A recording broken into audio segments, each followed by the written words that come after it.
Mesdames et messieurs, ici Chage et on se retrouve aujourd'hui pour la review du chapitre 1001 de One Piece. Ça fait trop bizarre d'avoir un 1000, mais bon, ça y est, ça a commencé et le chapitre est juste magnifique. Oda, il nous a lâché des doubles pages, juste magnifiques, mais c'est pour ça aussi qu'on a l'impression qu'il est assez court. En plus, il n'y a pas de chapitre la semaine prochaine, mais je pense que vu les combats qui s'annoncent, attendez-vous à voir des chapitres toujours assez courts et des grosses doubles pages.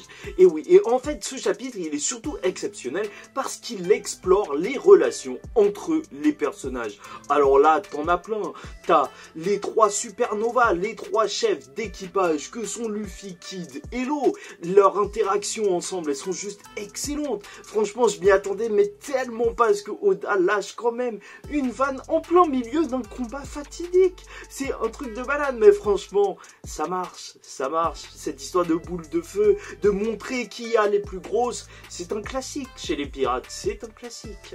Ensuite, t'as Zoro et Killer en plus en tant que les deux seconds. C'est vrai que c'est dommage qu'il n'y ait pas le second de l'eau, mais c'est pas grave, ça marche aussi. En plus, ils sont déjà combattus et tout. Bah voilà. Et Law et Luffy, en plus, si on parle plus précisément de deux, bah c'était juste excellent. Le fait que Law ne veut pas être considéré comme un subordonné de Luffy, alors que c'est vrai, depuis le début de leur alliance, bah nous on considère comme ça. Malheureusement, ça y est, Law, tu es devenu la biatch de Luffy.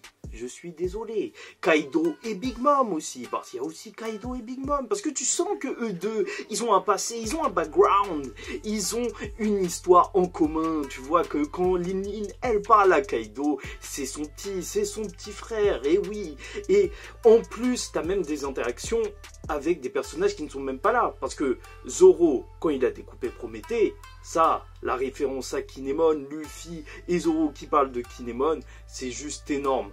Bon, par contre, aussi, le plus gros de ce chapitre, c'est bien entendu le parallèle entre ce combat que Luffy est en train de lancer après son entraînement dans la prison d'Udon contre Kaido. Parce que oui, cette fois, son coup a réussi à faire tomber Kaido, mais quand il se relève, il le dit, il l'a senti passer, il l'a senti passer. Le Ryuo, ça marche, et ça marche surtout très très bien. Et en plus, bah, pour continuer sur le parallèle, le home run de Kaido sur Luffy, cette fois, Luffy se relève sans problème. Tu vois qu'il n'est pas complètement en PLS, comme il avait pu se retrouver, alors que c'était il y a juste quelques chapitres. Mais ça y est, Luffy a énormément pris. Et bon, c'est vrai que c'est un petit peu dommage, mais Luffy n'arrive toujours pas quand même à reproduire cet exploit. Tu vois, ensuite, quand il lâche son deuxième coup en Gear Force, bah, ça ne fait pas le même effet.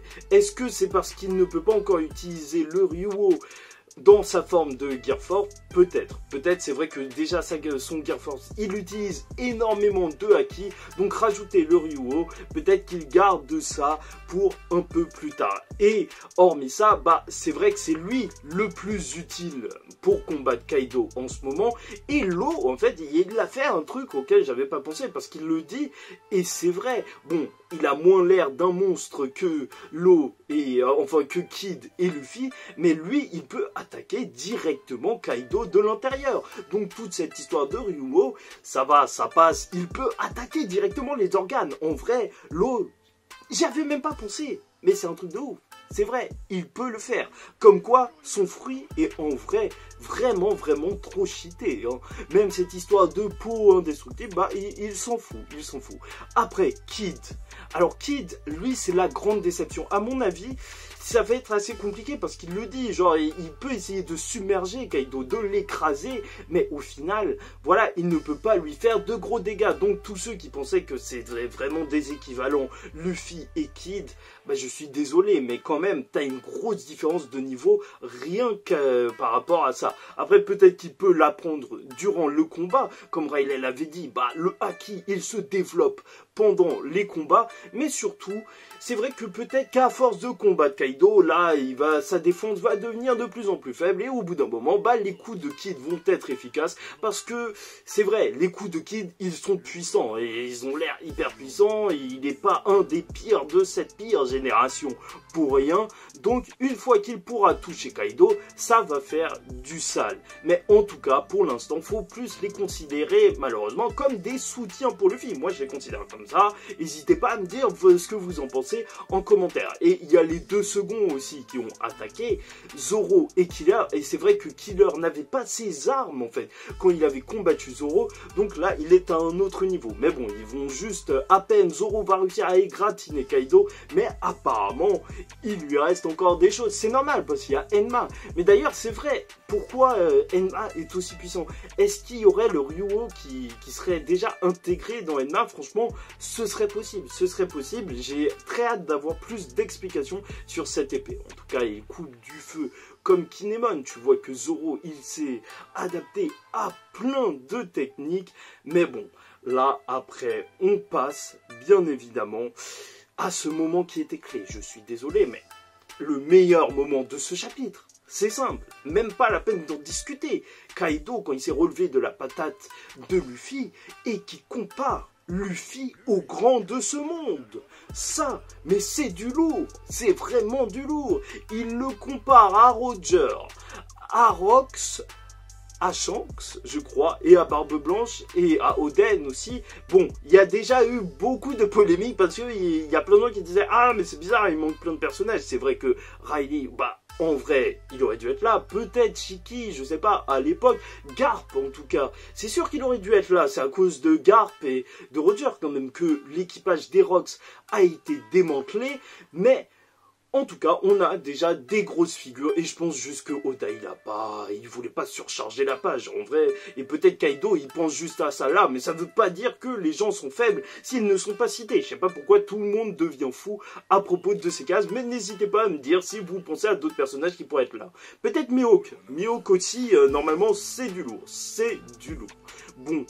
Mais malheureusement, ça y est. En fait, ça, c'était juste une mise en bouche avant le début de ce combat, puisque Kaido va se retransformer en dragon et Lin, elle va reprendre, elle va rester là en forme de sorcière juste à côté, enfin en forme de sorcière avec sa tête normale quoi. Mais voilà, les deux, c'est vraiment très très chaud et on le voit durant ce chapitre, tout le monde se concentre sur Kaido, Big Mom, c'est un petit peu une blague, tout le monde l'évite un petit peu, mais en même temps, je pense que c'est déjà beaucoup trop. Genre, il devrait se concentrer sur Kaido, mais il faut qu'il se passe un truc pour que Big Mom s'éloigne d'ici. Là, c'est vraiment assez problématique. Bon.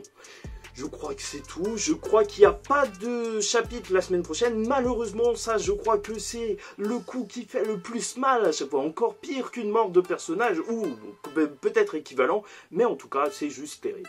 En tout cas, en attendant la suite de ce combat qui s'annonce grosse, même si en vrai, c'est sûr, on va pas avoir le combat en entier dès maintenant, parce que voilà, il faut d'abord les petits combats annexes dont on s'en fout, parce que quand tu vois ça, t'as pas trop envie de voir le combat de Queen, mais c'est sûr, on va d'abord passer par ça, et après, on pourra être à fond dedans. Et donc, en attendant la semaine, pas prochaine, mais la semaine d'après, bah, je vous souhaite du repos, et je vous dis ciao tout le monde, paix sur vous.